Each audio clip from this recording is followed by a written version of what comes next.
Hola de nuevo, muy buenos días, tardes o noches, espero que estén muy bien. El día de hoy vamos a hablar sobre las fracturas de la cintura escapular.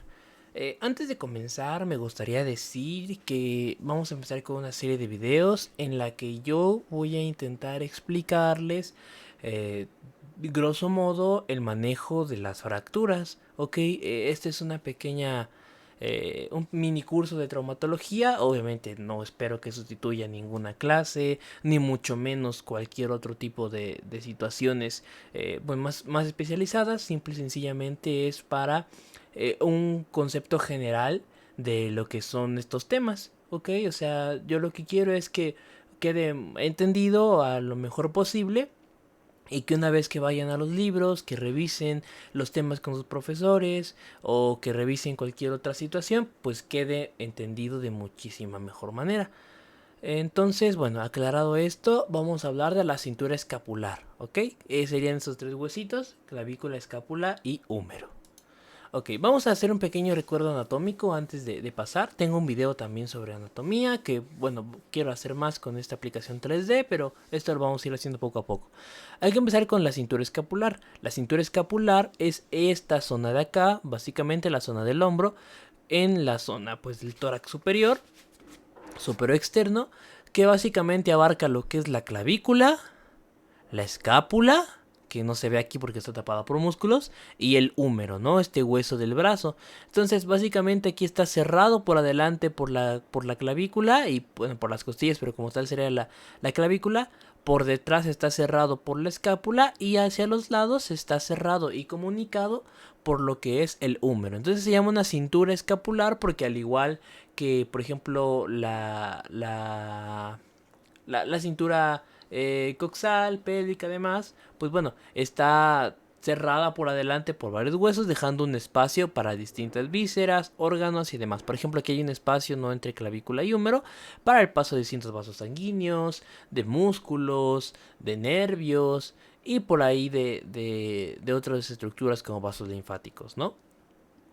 Las articulaciones importantes de la cintura escapular van a ser la acromioclavicular, que es básicamente la unión entre el acromión, que el acromión es la punta de la escápula. La vamos a ver y entender de mejor manera cuando veamos el repaso de escápula, que vienen algunas diapositivas más adelante, y la clavícula, ¿no? O sea, aquí lo que me importa es que ustedes recuerden básicamente que existen tres articulaciones principales y que esas tres articulaciones principales son las que probablemente pueden lesionarse cuando nosotros tengamos algún tipo de mecanismo, ¿no? O sea, una caída, un golpe, lo que sea que nos pueda lesionar. Pues bueno, aquí podrían ser estas articulaciones, que sería la acromioclavicular, es decir, entre la clavícula y la escápula a nivel del acromión; la esternoclavicular, que sería justamente esta que se ve aquí, entre la clavícula y el manubrio del esternón; y la glenohumeral, que es esta que está aquí, que sería entre la cavidad glenoidea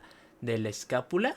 Perdón, voy a activar el láser. La cavidad glenoidea de la escápula, que es esta que está aquí, y el húmero. Si se dan cuenta, entra como el fémur, ¿no? Es decir, en una cavidad directa, que es la que nos permite toda la movilidad de nuestro organismo. De hecho, esta es la articulación, si no mal recuerdo, con mayor grado de movimiento de todo el cuerpo.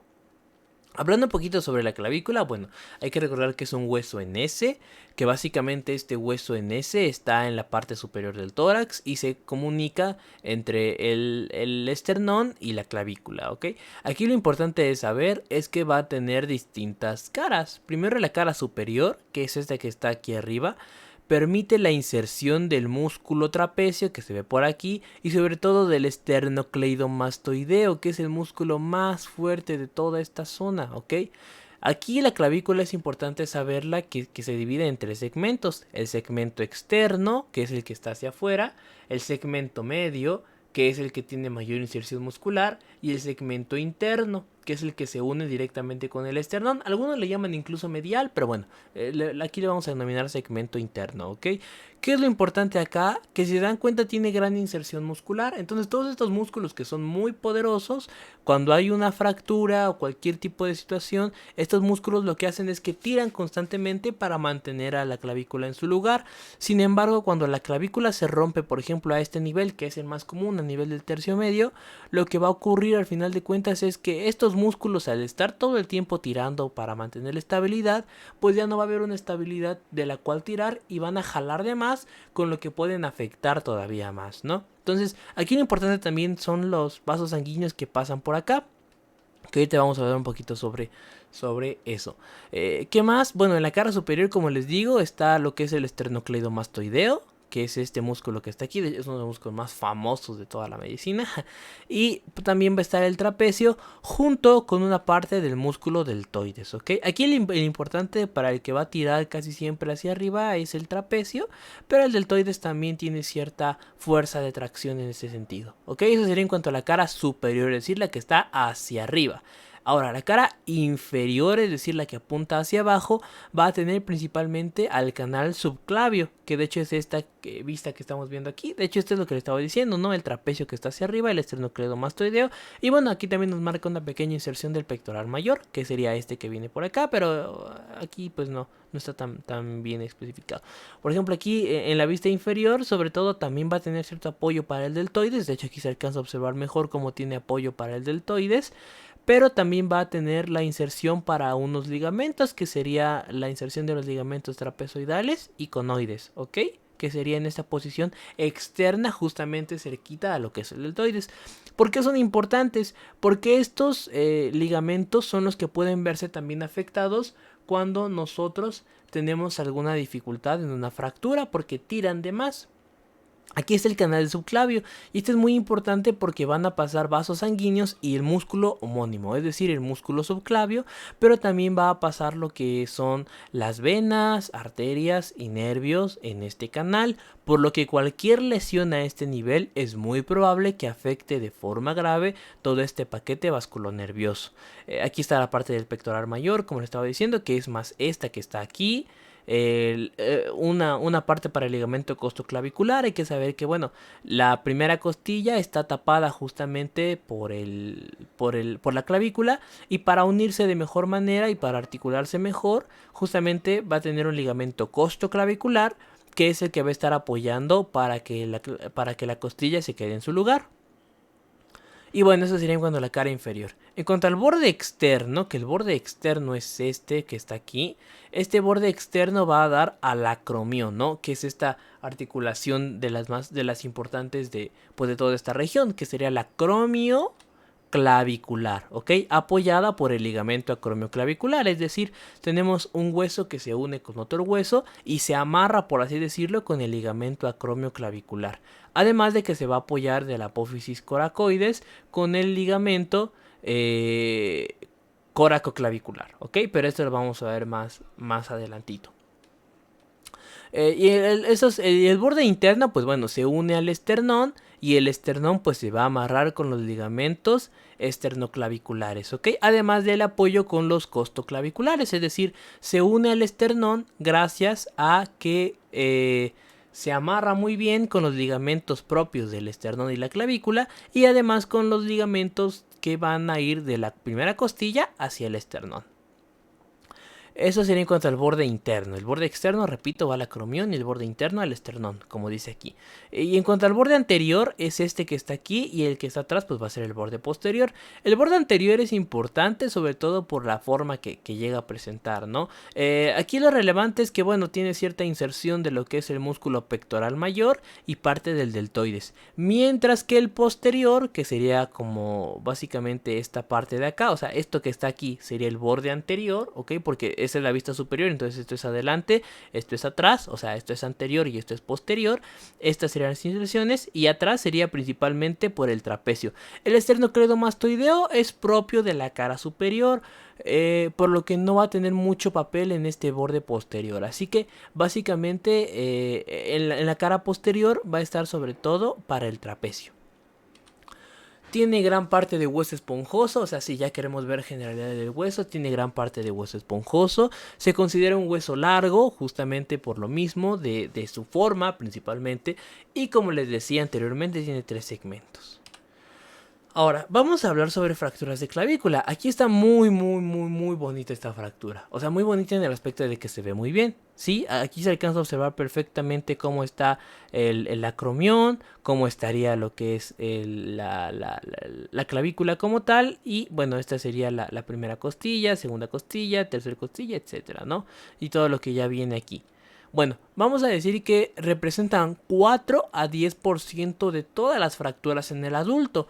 Es decir, 4 de cada 100 o 10 de cada 100 fracturas que pasan en un adulto son por fractura de clavícula. Es decir, que son relativamente comunes. Entonces, es necesario conocerlas. Obviamente es necesario conocerlas. Y representan, son la mayor fractura de hombro, es decir, así como pueden ocurrir fracturas de escápula, fracturas de húmero, fracturas de en otras, en estas, en la primera costilla, por ejemplo, también y demás. Pues bueno, aquí son el 45%, es decir, casi la mitad de todas las fracturas de hombro van a ser de clavícula, ¿ok? Por eso es importante conocerla. El mecanismo de producción es sobre todo indirecto, es decir, ustedes van caminando y de repente se caen o están en un accidente y de repente se vuelcan y bueno, lo que sucede es que apoyan la mano justamente sobre el piso y este apoyo de la mano sobre el piso hace que se mueva por completo toda la extremidad y que empuje, ¿no? Que empuje directamente a lo que es el hueso. Y bueno, al empujar el hueso lo que ocurre justamente es que pues se rompe, ¿no? El mecanismo indirecto, es decir, a nivel distante, lo que les explicaba de la mano, es decir, ustedes caen sobre la mano pero se rompe la clavícula, es alrededor del 70%, por lo que es muchísimo más común. Algunos autores hablan de hasta el 72, 75%, pero bueno, grosso modo es un mecanismo muchísimo más común, ¿ok? El mecanismo indirecto. Y el mecanismo directo, que sería, por ejemplo, que se golpean en el hombro de forma exacta y directa en una caída, por ejemplo, caen sobre el hombro y específicamente, no sé, había un objeto ahí que era como una grada, ¿no? Caen sobre la grada en la zona de la clavícula y se rompe la clavícula, es más raro, pero pues llega a pasar en alrededor del 30 o 25% de las ocasiones aproximadamente. Como les decía, la región donde más está este tipo de fracturas es el tercio medio con un 80%. De hecho, si se dan cuenta, esta es una fractura de tercio medio. ¿Sí? Aquí está esta lesión, si la queremos describir, pues bueno, sería una lesión de clavícula a nivel del tercio medio, de tipo, si se dan cuenta, es de tipo oblicuo, o sea, por la forma está justamente como en diagonal y tiene un cierto desplazamiento, ¿no? Los grados de desplazamiento les voy a explicar más adelante en otra clase, pero bueno, básicamente cuánto está desplazado un hueso y si hay o no lesión de tejido blando, si es simple, etcétera, ¿no? Pero bueno, aquí lo importante es saber que, por ejemplo, esta está a nivel del tercio medio, ¿ok? Y en esta que está a nivel del tercio medio van a ocurrir el 80% de las veces. En el tercio lateral, o también denominado como tercio externo, es decir, el tercio que está hacia afuera, pegadita a esta parte de la zona acromioclavicular, van a ser el 15%. Y estas que están aquí, o sea, estas que están en esta zona de la pared medial o del borde interno, es decir, las que se pegan al esternón, solamente van a ocurrir el 5% de las veces. Incluso algunos autores hablan de 1 a 2% nada más, o sea que es rarísimo que pase aquí y sobre todo cuando ocurre en esta región es porque ya hubo un politraumatismo, ¿ok? La clasificación de las fracturas es importante de saber. La más utilizada es la clasificación de Ullmann, ¿ok? O de Allman, como le quieran decir. La clasificación de Ullmann básicamente habla sobre 3 tipos según el estado de los ligamentos coracoclaviculares. Es decir, coracoclaviculares, sí. Que sería estos que están acá, ¿ok? Y la parte del ligamento de los costoclaviculares. Aquí lo importante es ver el estado de los ligamentos. Es decir, si no hubo daño, pues bueno, van a estar en un tipo 1. Si hubo un daño mediano, pues va a ser el tipo 2. Y si hubo un daño más grave, va a ser el tipo 3, ¿ok? Y también se le puede utilizar la clasificación de NIR, que habla específicamente en el tipo 2, que básicamente cuál es el daño que se ha causado en los ligamentos, ¿no? Pero eso aquí varía mucho entre cada autor. Algunos autores hablan más sobre esa clasificación de Allman, otros sobre Neer, incluso algunos sobre Robinson, Craig, etcétera, ¿no? Pero las más comunes son estas dos: la clasificación de Allman, que se divide en tres tipos de fracturas, y la clasificación de Neer, que básicamente complementa a la clasificación de Allman, ¿ok? Aquí vamos a hablar un poquito sobre la clínica y el diagnóstico. ¿Qué es lo más importante? El antecedente, ¿no? Como veíamos en videos anteriores, básicamente el antecedente de la fractura. Me caí sobre la mano, estaba jugando y pues bueno, me caí y me duele mucho el hombro, ¿no? O me golpeé directamente en el hombro y me duele mucho. El examen detallado, es decir, ¿qué estamos buscando? El dolor, la tumefacción, incluso puede haber cierta equimosis, edematización, o sea, todo ese tipo de síntomas característicos de las fracturas, aquí se reconocen de manera común, ¿no? Al final de cuentas. Y lo importante aquí también es ver que el paciente va a querer dejar la mano en una posición inmóvil. Entonces, al querer dejarla en una posición inmóvil, lo que busca es que justamente tenga esta parte de, pues, de calmar su dolor, y va a ser un signo característico.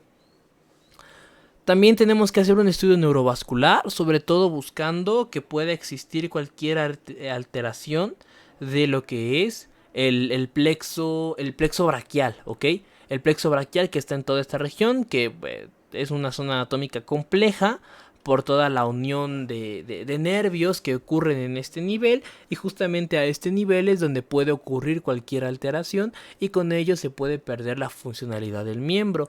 Y también de la arteria subclavia, ¿no? Porque recordar que es la arteria principal que pasa por el canal de la porción inferior de la misma clavícula, ¿ok? Y también, bueno, aquí las dos radiografías básicas, la anteroposterior y la lateral, ¿ok? Aquí sería una anteroposterior, pues en este caso, y una lateral para evaluar de mejor manera, aunque si dan cuenta con esta se alcanza a ver muy bien, pero bueno, siempre, y evaluar si necesita más proyecciones, ¿ok? Sobre todo para esta parte del estudio neurovascular, si se necesita algún otro tipo de proyección. El tratamiento que se recomienda debe de ser el conservador, aunque depende mucho de si es un niño o si es un adulto, ¿ok? El tratamiento que se recomienda, les repito, es conservador, cuidando las lesiones asociadas. ¿Cuáles son estas lesiones asociadas? Las lesiones asociadas serían básicamente lo que es el mecanismo este del paquete neurovascular, ¿no? Del plexo braquial, de la subclavia, o de algún otro nervio que pueda estar por ahí presionándose por un fragmento incluso de la fractura. En los niños es importante recordar que tienen muy fácil recuperación, o sea, eso es súper importante, y que bueno, es necesario de recordar porque su periósteo es más ancho, porque tienen factores a full, o sea, los niños tienen una recuperación mucho más rápida y mucho más fácil. ¿Qué se recomienda en ellos? Un vendaje por 3 a 4 semanas, es decir, estamos hablando de un tratamiento conservador, es decir, para tener una osificación secundaria, que sería con la formación del callo y todo lo demás, usando un cabestrillo. ¿Por qué no se recomienda el Belpau y el tratamiento en 8? Que básicamente muchos libros lo llegaban a recomendar. En el AMIR, específicamente en esa bibliografía consultada, menciona que el tratamiento de Belpau y el tratamiento en 8 puede llegar a causar muchas lesiones a nivel del paquete neurovascular, por lo que se recomienda mejor un cabestrillo y una estabilidad del mismo con este mismo cabestrillo, ¿ok? Por eso se recomienda que sea en promedio de 3 a 4 semanas, aunque depende básicamente de la zona que se haya afectado. En el adulto va a ser un poquito más tardado, incluso no se recomienda más de 6 semanas, aunque a veces debe de hacerse como esta recomendación de acá, sobre todo por la movilidad, ¿no? O sea, básicamente algunos autores mencionan que hacia las 6 semanas podría empezar a perderse un poquito de la movilidad, o sea, si se deja completamente inmóvil, pero que también es importante hacer ciertos ejercicios para que no quede para que no se pierda la funcionalidad del miembro. Por ejemplo, las fracturas a nivel del tercio medio, es decir, a nivel de esta línea medial de la clavícula, se recomienda en este vendaje en cabestrillo aproximadamente de 6 a 8 semanas. Si hubiera un problema muchísimo mayor, es decir, que ya hubo un mecanismo de desplazamiento enorme, que ya afectó vasos sanguíneos, que afectó nervios, lo que sea, pues bueno, se recomienda un tratamiento quirúrgico en la osteosíntesis, que la osteosíntesis es básicamente este mecanismo en el que ya vamos a usar clavos, placas, etcétera. Si es en el tercio externo, es decir, en esta zona, igual con estabilidad, y el cabestrillo por 4 a 6 semanas de preferencia. Y bueno, si fuera una fractura tipo 2 de NIR, sobre todo con una lesión de los ligamentos muchísimo más profusa, sí se recomienda la reducción quirúrgica. Y en el tercio interno, pues bueno, aquí se recomienda con cualquier inmovilización básicamente, pero lo importante aquí, como les decía, es que en el tercio interno casi siempre se asocia a politraumatismos, por lo que se debe de evaluar, bueno, en todas se debe de evaluar muy bien al paciente, pero en estas por la tendencia de la lesión se debe de evaluar muchísimo más al paciente, ¿ok? Para evitar evitar cualquier otra lesión que pueda llegar a existir. Ahora, en cuanto a las complicaciones que pueden llegar a existir, como les decía, ¿no? Los retardos en la consolidación, es decir, que el hueso no pegue, o la pseudoartrosis, que de plano no pegue el hueso. Si vemos que van 3 meses y no ha pasado muchísimo, la verdad, hacemos una radiografía y todavía se ve la línea de fractura y demás, pues bueno, vamos a estar hablando de un retardo de la consolidación e investigados los factores, ¿no? Como alguna diabetes, alguna inmunosupresión, algún problema a nivel de calcio, osteoporosis, tratamiento elevado con corticoides, no sé, cualquier alteración que pueda tener el organismo. Y si de plano ya son 6 meses y todavía sigue viendo la línea de fractura, hay dolor, no hay estabilidad del hueso, no hay buena recuperación, por así decirlo, o sea, se siente muy débil, escucha ciertos crepitaciones, que es como piedritas, ¿no? Al final de cuentas, o sea, como que se raspa, vamos a estar hablando de una pseudoartrosis. También puede ocurrir una consolidación viciosa, es decir, que los músculos los huesos simple y sencillamente pues no peguen bien y peguen de forma mala, quedando todos curveados, todos hinchados, todos deformados básicamente. También puede haber lesiones neurovasculares, como les explicaba, sobre todo estas lesiones del plexo braquial y de la subclavia. Puede haber también un problema de artrosis postraumática, es decir, un problema a nivel de lo que es la articulación, en la que pues bueno puede haber cualquier otro problema mucho mayor, no puede ser la articulación acromioclavicular, a nivel de las inserciones costoclaviculares también, o a nivel de la esternoclavicular, es decir, a partir de cualquier lesión o cualquier estadio, pues bueno, puede generarse un problema en las articulaciones, ¿ok? Esto sería en cuanto a fracturas de clavícula. Ahora vamos a ver un poquito sobre la escápula. Aquí en la escápula es importante de mencionar que básicamente hay que recordar algunas cosas de anatomía, ¿no? Solo vamos a hacer un pequeño repaso en esta clase. Aquí hay que recordar que es un hueso plano y que es triangular. Si se dan cuenta, pues es todo delgadito y tiene esta forma triangular característica. Al ser triangular va a tener dos caras. Una cara anterior, que es la que estamos viendo acá, y una cara posterior, que es la que estamos viendo aquí. También va a tener un borde interno, que es el que va a estar directamente asociado con las vértebras. Si se dan cuenta, aquí baja toda la columna vertebral. Este es el borde interno, que se asocia directamente con las vértebras. Un borde externo, que se asocia hacia la cara axilar, como también se le llama, que es toda esta zona externa. Una cara superior, que sería esta que está aquí, pero en realidad se llama borde superior, que es este que está aquí, que sería justamente el que da hacia arriba y que es como una pequeña base. Si ustedes alcanzan a observar, es como esta pequeña base que se alcanza a ver aquí. Y al ser un ángulo, pues bueno, va a tener al ser un triángulo, perdón, pues va a tener 3 ángulos, que sería el ángulo supero-externo, el supero-interno y el ángulo inferior. Vamos a intentar escribirlos a todos, ¿ok? Aquí lo importante es saber que se divide en un cuerpo, ¿ok? El cuerpo de la escápula va a tener estas porciones, tanto anterior como posterior. En la porción anterior lo más importante es reconocer esta fosa subescapular, que es esta que ven aquí. Aquí es justamente para la inserción del músculo homónimo, el músculo subescapular, y va a tener un pequeño borde externo, es decir, rodea como en esta posición aquí, y en este borde externo sobre todo es también para la inserción de otros músculos como pueden ser parte de los serratos y del redondo, ¿ok? En la cara posterior resalta mucho esto. Esto que está aquí, que obviamente en la cara anterior se ve como planita, no al final de cuentas, pues bueno, en la cara posterior va a estar este pico saliente que está aquí, que parece como una marquesina. Una marquesina es básicamente una pequeña estructura que se pone en las ventanas para que pues el agua rebote en esta estructura de arriba y caiga, ¿no? Hacia afuera, y pues no entre directamente en lo que es la ventana.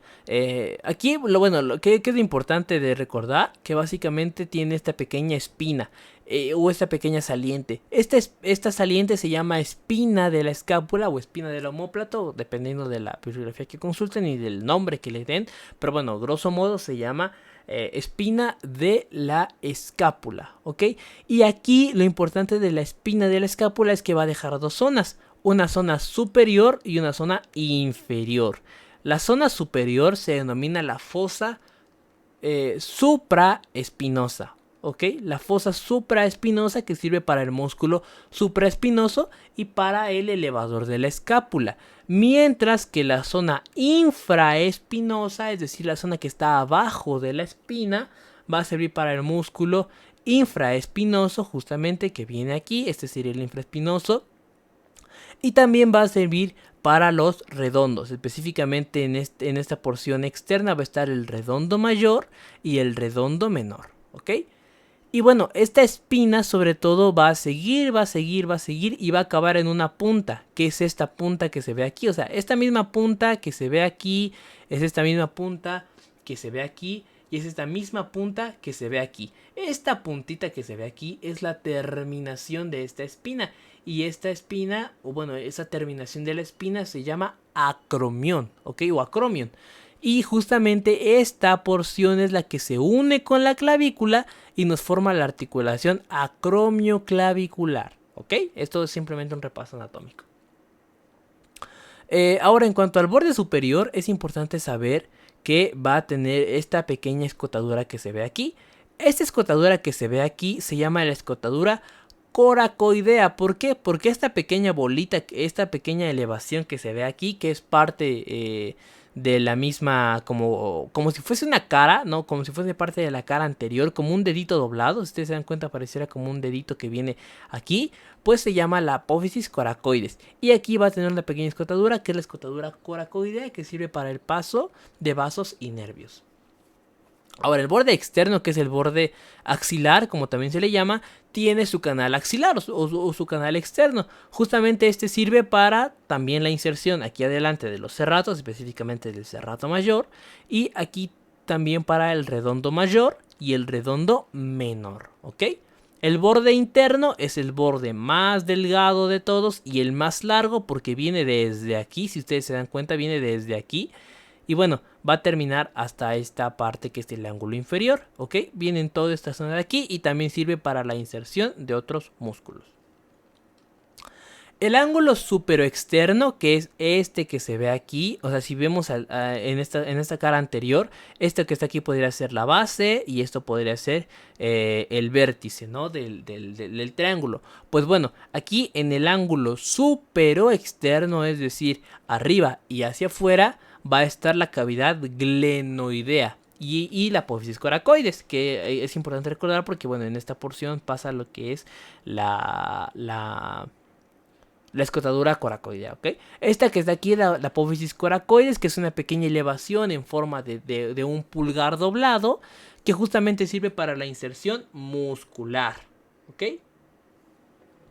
Y vamos a tener aquí a la cavidad glenoidea, que la cavidad glenoidea sirve justamente para que el húmero entre en esta porción, se articule y ahora tengamos la articulación glenohumeral que nos permite todos los movimientos del hombro y del brazo básicamente, ¿ok? Es decir, si quieren movimientos de rotación, que de extensión, bueno, sí, de extensión, que de abducción, o sea, todos los movimientos que ustedes quieren hacer con el brazo, pues bueno, se los permite esta articulación. Aquí lo importante es que, por ejemplo, aquí en esta imagen no se alcanza a ver muy bien. Pero bueno, básicamente aquí como un pequeño doblez y aquí hay como un pequeño espacio. Este espacio que está aquí formado justamente por la apófisis coracoides y la cavidad glenoidea se denomina como la escotadura glenoidea, ¿ok? Entonces tenemos dos escotaduras, una escotadura coracoidea y una escotadura glenoidea, ¿ok? Que básicamente van a estar, la glenoidea está atrasito de la cavidad glenoidea justamente, y la coracoidea está atrasito de la apófisis coracoides, ¿ok? Este borde o ángulo, perdón, superior externo va a estar entre los tubérculos supra e infraglenoideos, ¿ok? Entonces en el borde externo básicamente empieza desde este tubérculo infraglenoideo y termina hasta el ángulo inferior. El ángulo superior interno, que es este que se ve aquí, es decir, entre la cara superior y la porción interna, simple y sencillamente es eso, la unión entre el borde superior y el borde interno. Y el ángulo inferior sería básicamente la unión entre el borde interno y el borde externo, pero en la parte que sería como un vértice, ¿ok? Entonces eso sería principalmente en cuanto a la escápula. Ahora vamos a hablar un poquito sobre las fracturas de escápula. Aquí, bueno, aquí se alcanza a ver muy bien cómo hay una fractura simple, ¿no? Que anteriormente le decíamos como una fisura, pero bueno, como hay pérdida de la continuidad, entonces se denomina fractura, ¿ok? Aquí hay que saber que las fracturas de escápula van a ser muy raras, o sea, sobre todo son muy raras. Y equivalen aproximadamente al 1% de todas las fracturas que pasan en el organismo. Y por lo tanto también van a ser raras en cuanto a esta parte de lo que es las fracturas de hombro. El mecanismo de producción sobre todo va a ser igual de tipo indirecto, ocasionado por traumatismos de alta energía. De hecho, lo más común es que este tipo de fracturas a nivel de escápula sean directamente por politraumatismos. ¿Por qué? Porque si ustedes recuerdan la explicación anatómica y bueno, también de anatomía, básicamente, la escápula es un hueso que tiene muchos músculos alrededor, es decir, está completamente rodeado, ¿no? Y este gran rodeo de músculos que llega a presentar, pues es justamente el que la protege, ¿no? Al final de cuentas, entonces va a tener estos, por lo regular es ocasionado por un traumatismo de alta energía generado por lo regular por politraumatismos, ¿ok? Algo muy común en casi el 40% de las veces, incluso algunos hablan de 42, etcétera, por ciento, yo le puse un promedio de la bibliografía que encontré, habla de que hay fractura del arco costal ipsilateral. ¿Qué quiere decir esto? Que si me fracturé la escápula izquierda, por ejemplo, lo más común es que yo también tenga una fractura a nivel de las costillas del lado izquierdo, es decir, en el arco costal, que recordar que el arco costal es la curvatura que hace justamente la costilla. Pues bueno, es muy común que yo tenga una fractura a ese nivel. ¿Por qué? Porque soy un paciente politraumatizado. Las complicaciones, o bueno, entre las principales complicaciones que tiene este tipo de fracturas es el hemoneumotórax, es decir, la acumulación de sangre, aire e incluso líquido en las pleuras, ¿no? En los pulmones, que esto va a hacer justamente que haya problemas mucho mayores. ¿Se puede producir por traumatismo directo? Se puede producir por traumatismo directo. Pero como les digo, por lo regular es ocasionado por politraumatismos. Aunque nunca se descarta un golpe, un choque, lo que sea, directamente sobre la escápula. ¿Que sería raro? Sí, 1%. Pero pasa, ¿no? Al final de cuentas. Al final de cuentas, todo lo más común es por politraumatismos. Por eso es importante que cualquier paciente que refiera a una fractura de la escápula es probable que tenga otra fractura que quizá por el dolor, como veíamos anteriormente, ¿no? Hay algunos dolores que son enmascaradores y estos dolores enmascaradores, bueno, nos pueden estar ocultando otra fractura.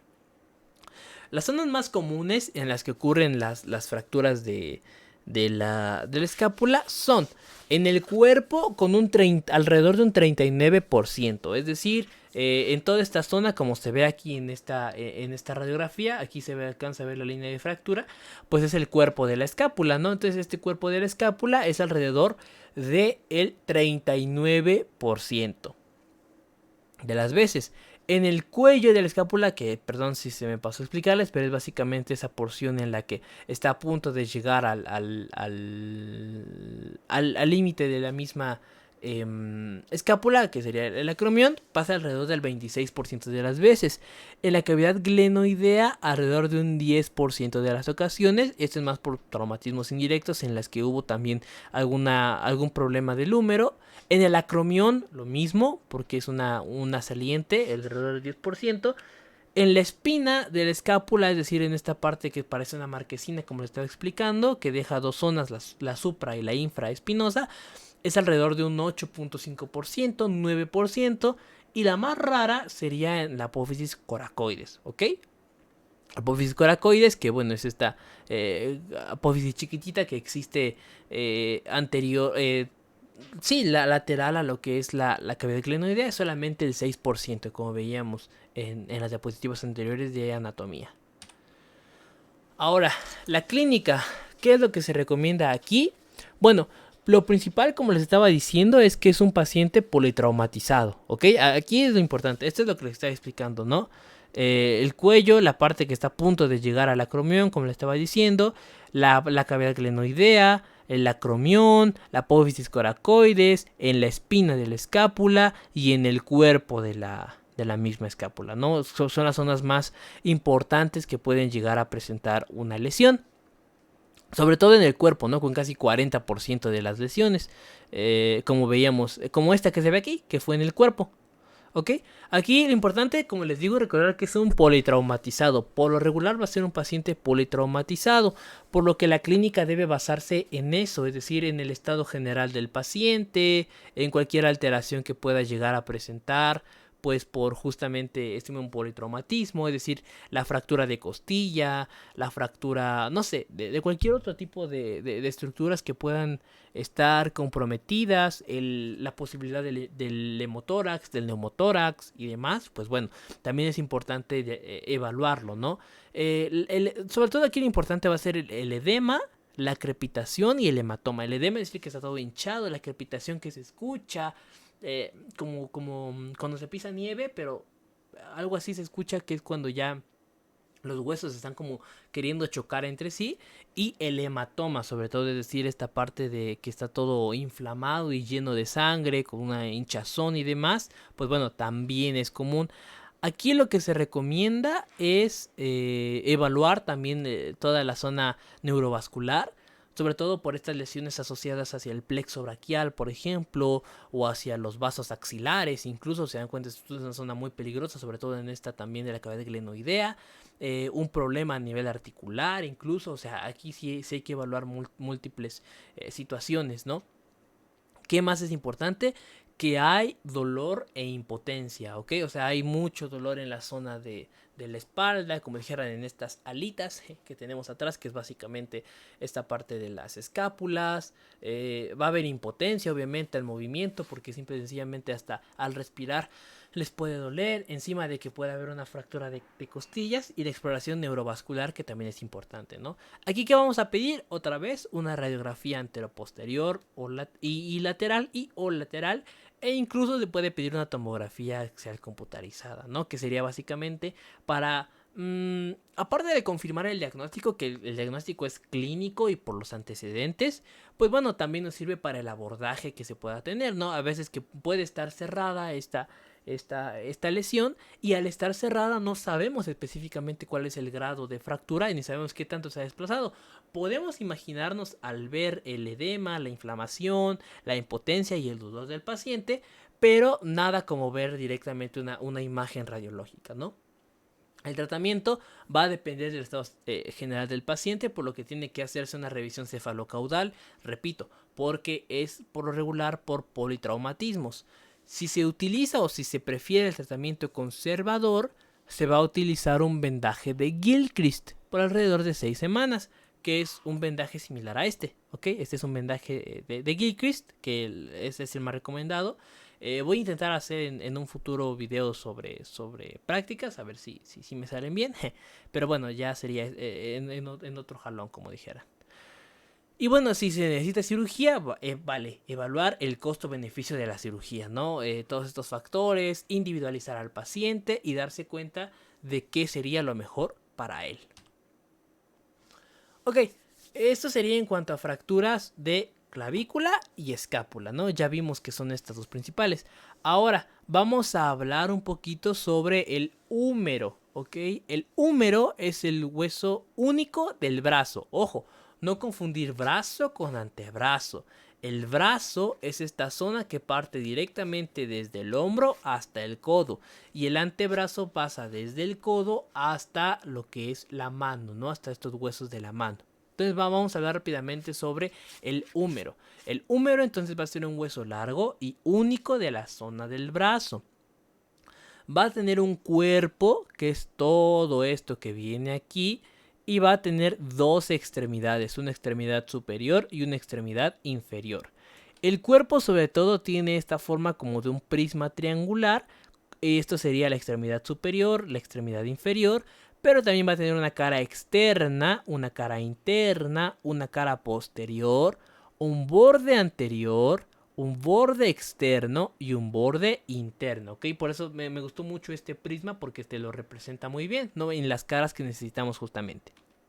Ahora, en cuanto a la cara externa, que es esta que vendría por acá, esta que viene por acá, vamos a tener algo que se llama el tubérculo deltoideo, que básicamente está en esta zona de aquí.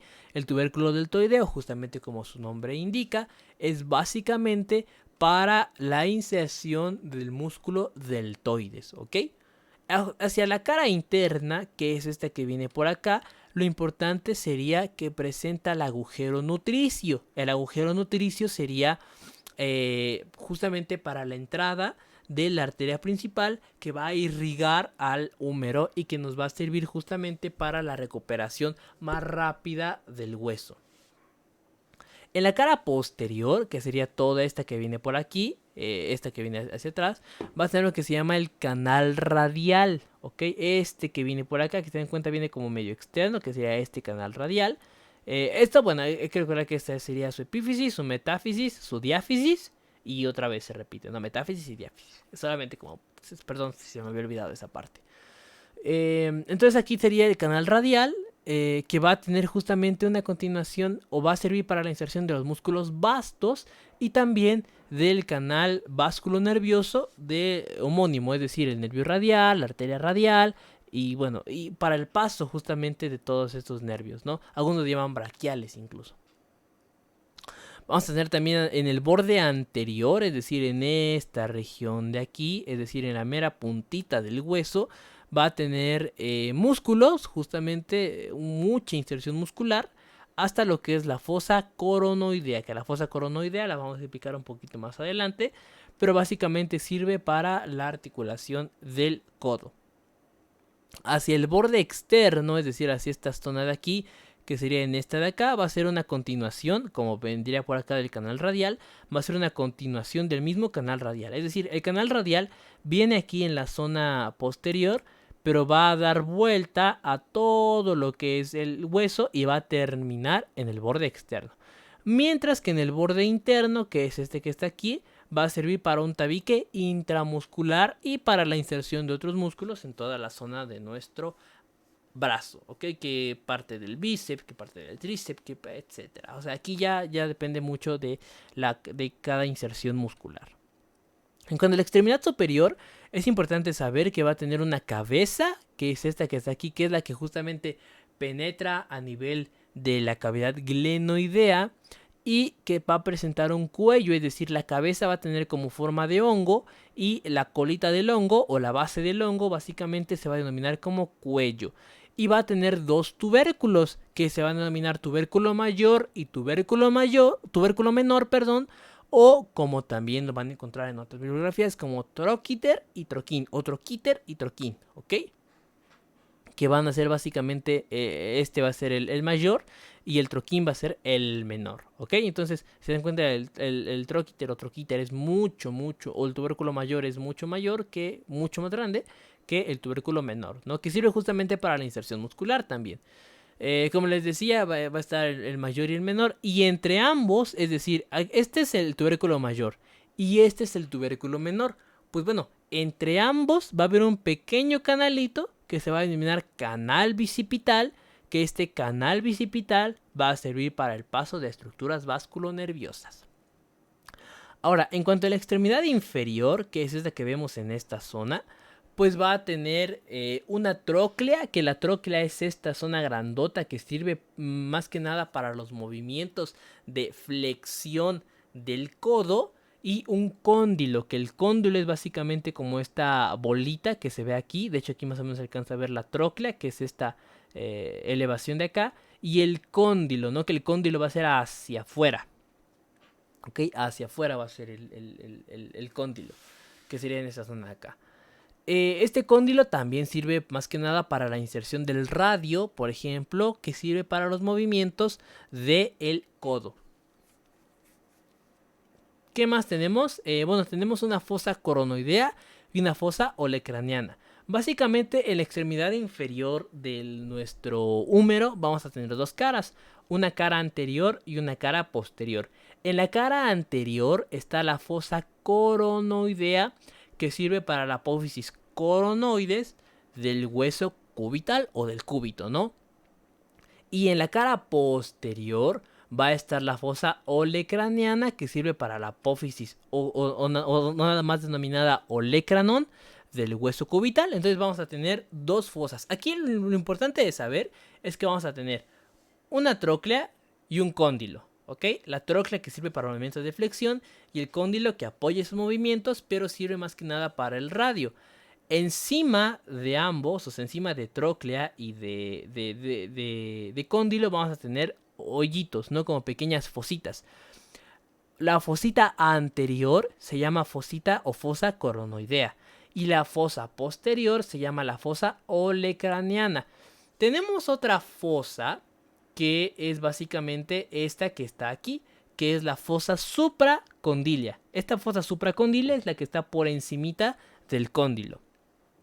Y bueno, ya para terminar esta parte del repaso anatómico, va a existir una porción de la epitróclea, es decir, una pequeña apófisis, una pequeña saliente, que de hecho se llega a percibir cuando nosotros queremos palpar nuestro hueso. Sentimos como una pequeña elevación a nivel del codo, es esta misma epitróclea, que justamente nos está encima de la tróclea, ¿no? Y el epicóndilo, que no hay que confundir con la fosa supracondilia, que es otra pequeña elevación, que de hecho es esta que se ve por aquí, que justamente va a servir de cierta manera para la inserción muscular. Entonces, eso sería lo importante de la anatomía del húmero. Recordar que esto solamente es un repaso y que vamos a intentar hacer unos videos de anatomía muchísimo más detallados en una aplicación 3D, ¿ok?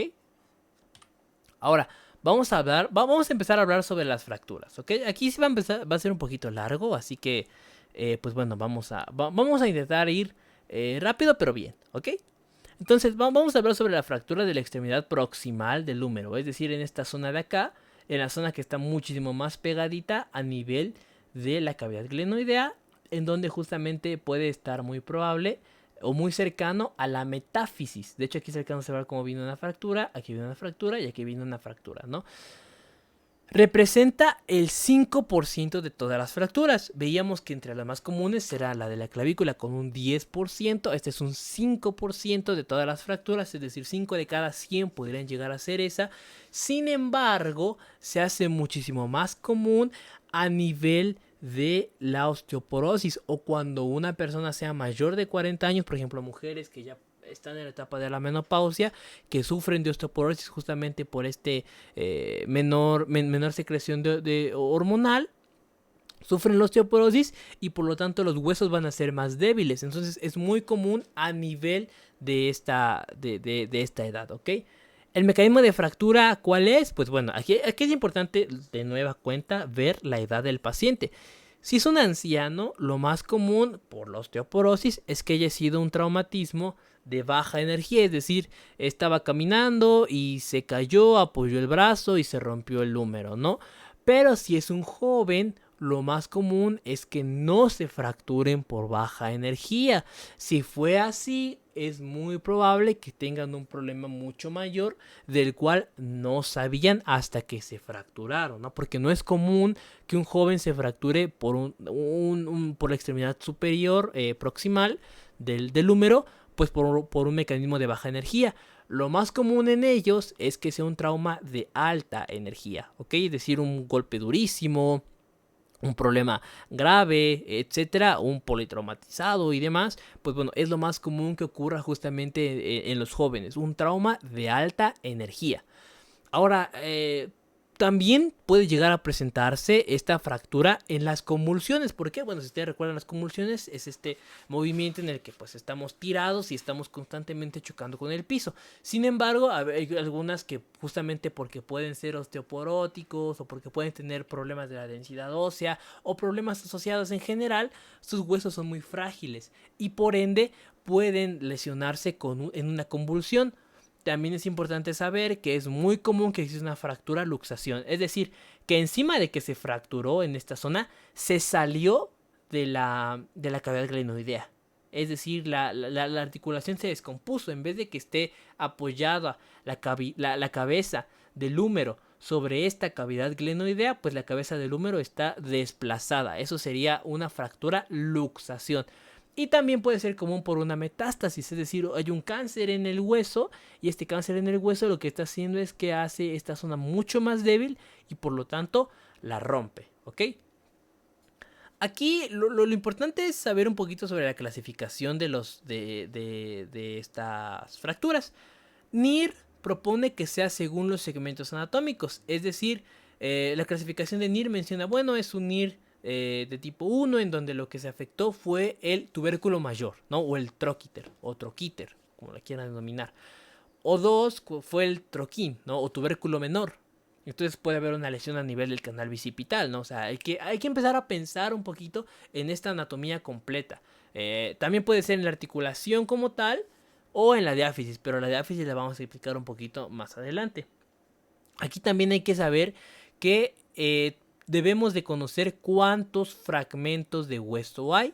Pueden ser de 1 hasta 4 o más, ¿no? Más de 4 fragmentos. Aquí ya hablamos de una fractura conminuta, que ya sería un problema muy, muy, muy grave porque básicamente se hizo pedazos el hueso. Un fragmento es el más común del mundo y sería alrededor del 85%, es decir, sí hubo fractura, pero solamente se quedó todo en un fragmento y es simple, ¿no? O sea, no hay un grado de desplazamiento amplio, no es una herida abierta, no hubo errores mayores, etcétera. En dos partes, pues bueno, ver en dónde fue la situación, decir si se salió un pedazo. En tres partes, pues bueno, cómo ya está el hueso. Por ejemplo, esta que está aquí sería en dos partes. ¿Por qué? Porque bueno, si se dan cuenta es la misma que tenemos aquí. Esta sería en dos partes. Esta sería en una parte porque no hay ningún desplazamiento mayor. Solamente se ve la línea de fractura, ¿ok? En tres partes, pues bueno, una, dos, tres, o sea, ya es mucho mayor. Y en cuatro partes, ¿no? O sea, básicamente el hueso en esa zona pues se hizo pedazos.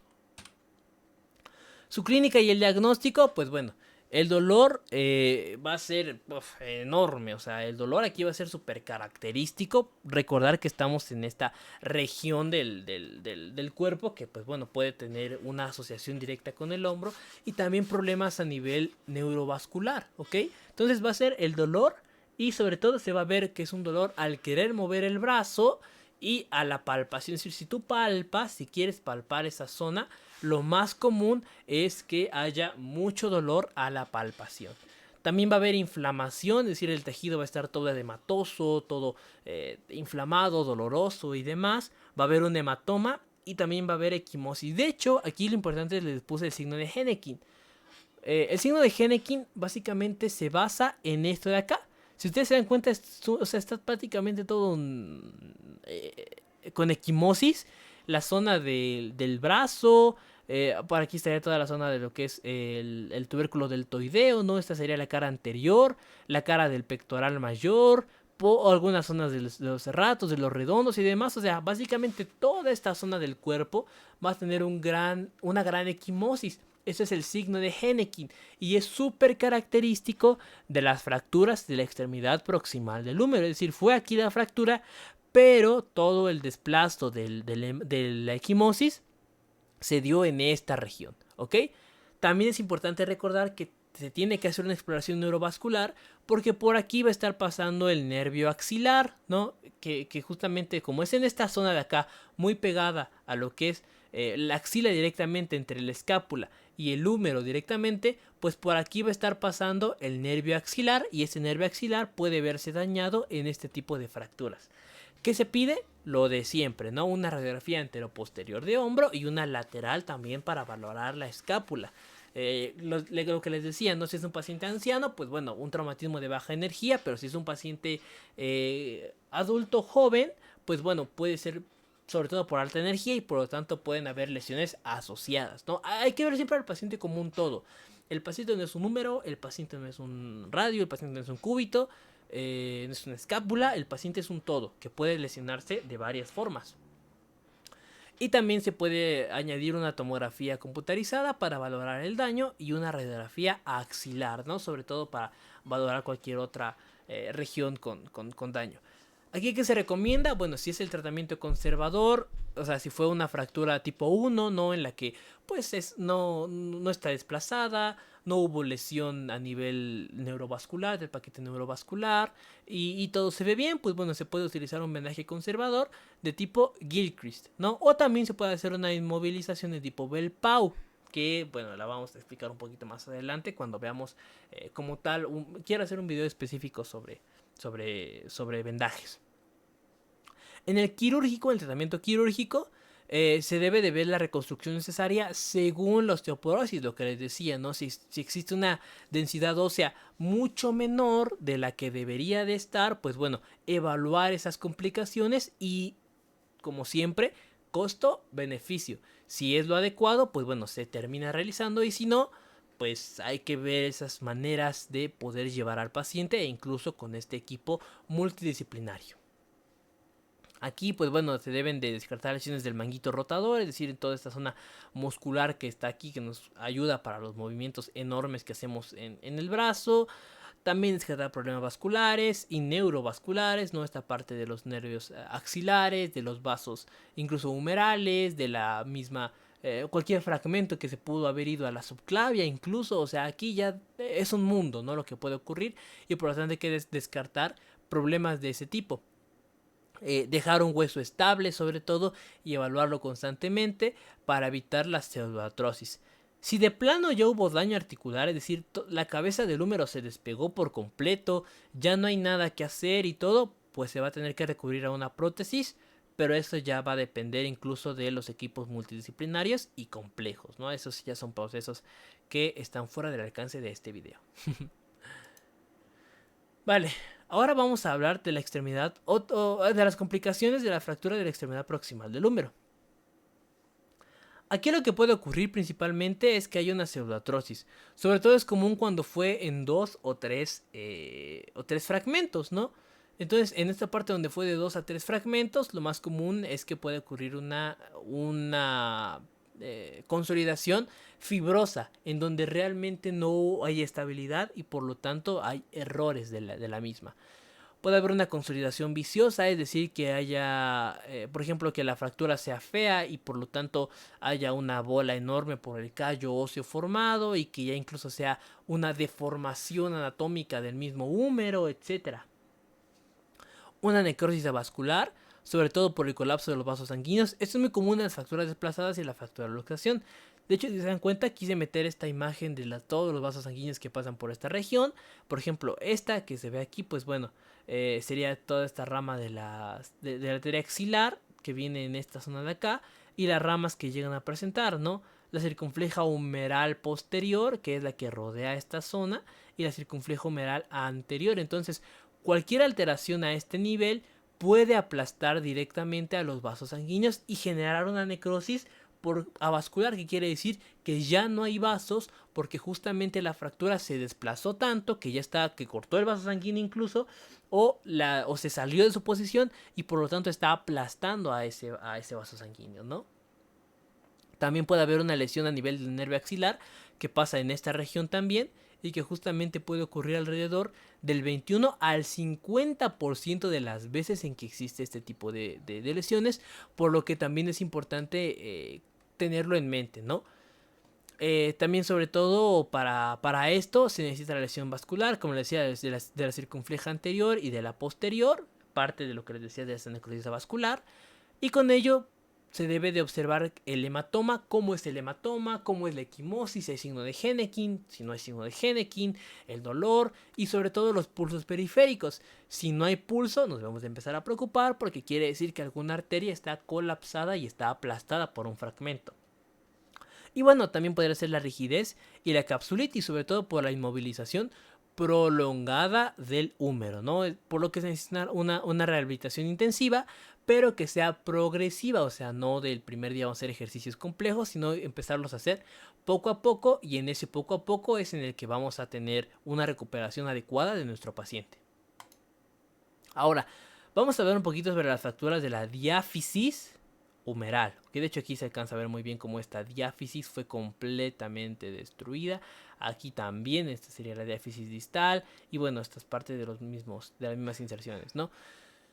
Esta sobre todo es del 1 al 1.5% de las fracturas de extremidades, por lo que tampoco son tan comunes, pero sí llegan a pasar, por lo que deben de tenerse en cuenta siempre en varones jóvenes por esta parte de los riesgos de un accidente de motocicleta, de un accidente laboral y demás, en ambientes que quizás son pues más toscos, ¿no? Al final de cuentas, y en mujeres ancianas o mujeres que superen la barrera de la menopausia, porque ahí es donde justamente volvemos a lo mismo, la osteoporosis, ¿ok?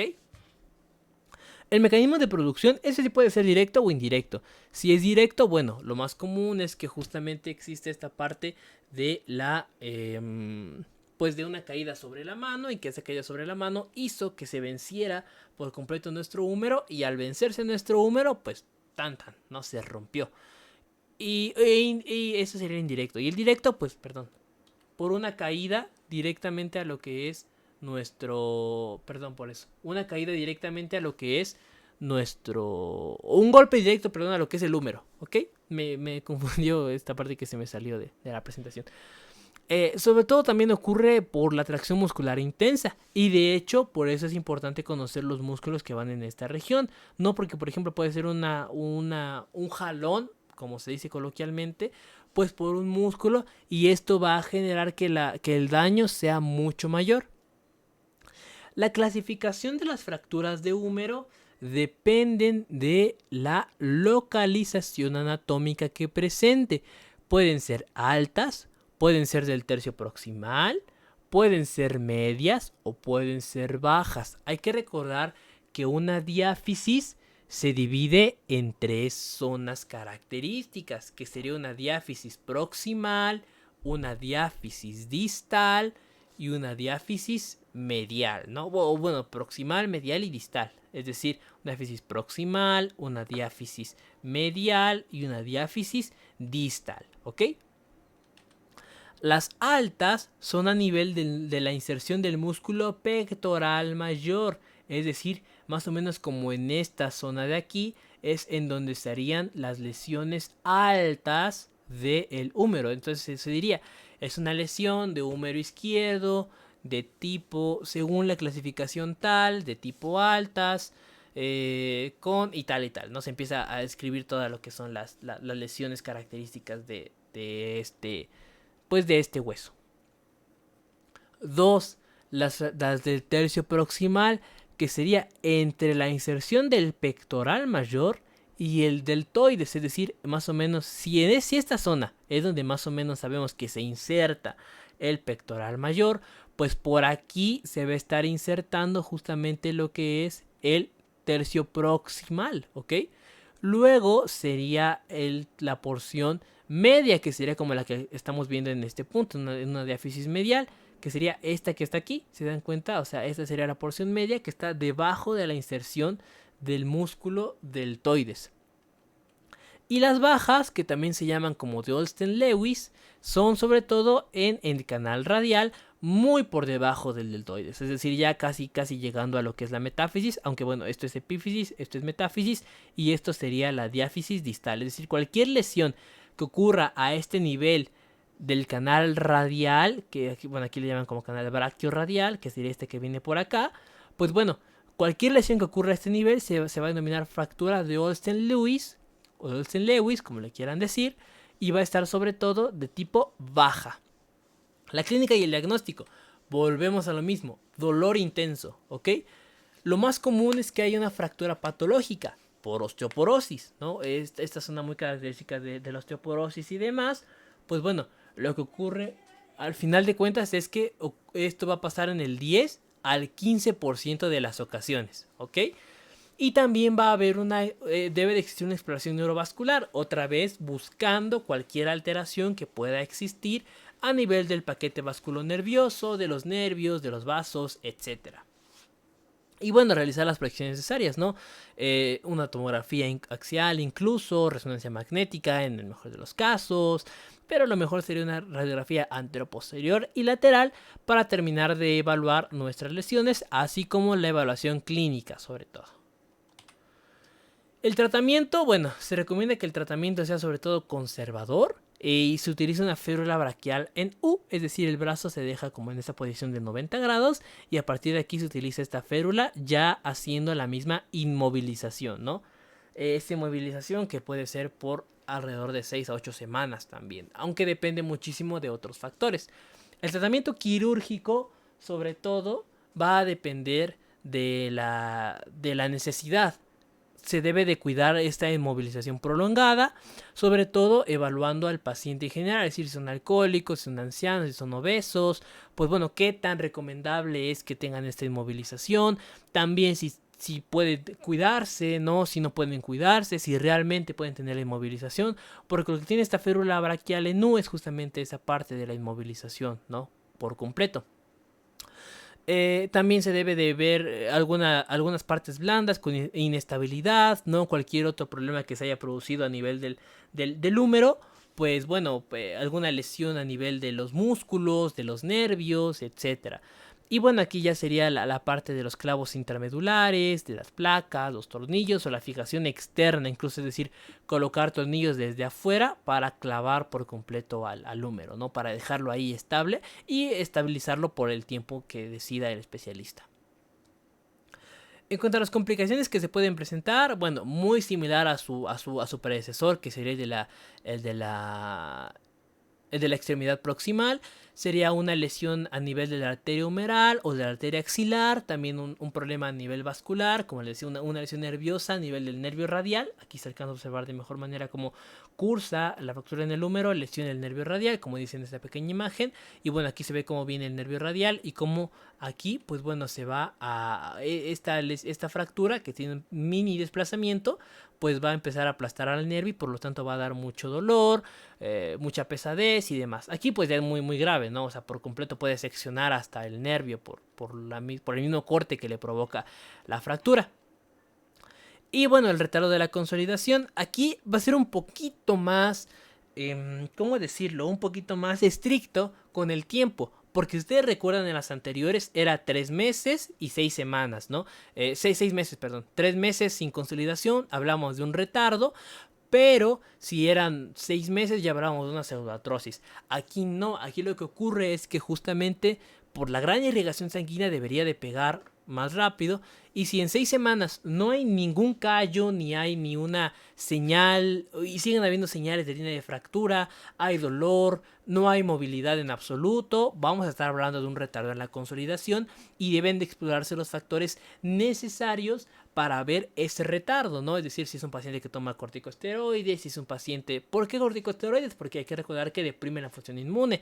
Si es un paciente que toma también, no sé, cualquier otro inmunosupresor, que tenga sida, que tenga diabetes, que tenga osteoporosis, que tenga cáncer incluso, entonces es importante verlo. Y a los 4 meses, que sería esta parte un poquito como más más atrasadita, ¿no? O sea, si a los 4 meses no hay curación, vamos a estar hablando de una pseudoartrosis, ¿ok? Y aquí quiere decir que básicamente el tejido ya no es óseo, sino que se convirtió en tejido completamente fibroso. Y por lo mismo, este tejido fibroso, pues ya va a ser necesario de reevaluarlo y ver qué está pasando. Las fracturas de extremidad proximal las vamos a ver en el siguiente video cuando veamos las fracturas de codo, porque el codo es una zona anatómica muy importante y muy relevante. Entonces, este video fue larguito, la verdad, pero intenté explicarles de la mejor manera. Cualquier duda queda a su disposición en la caja de comentarios. Muchas gracias por haber visto el video y nos vemos en el siguiente. Hasta la próxima.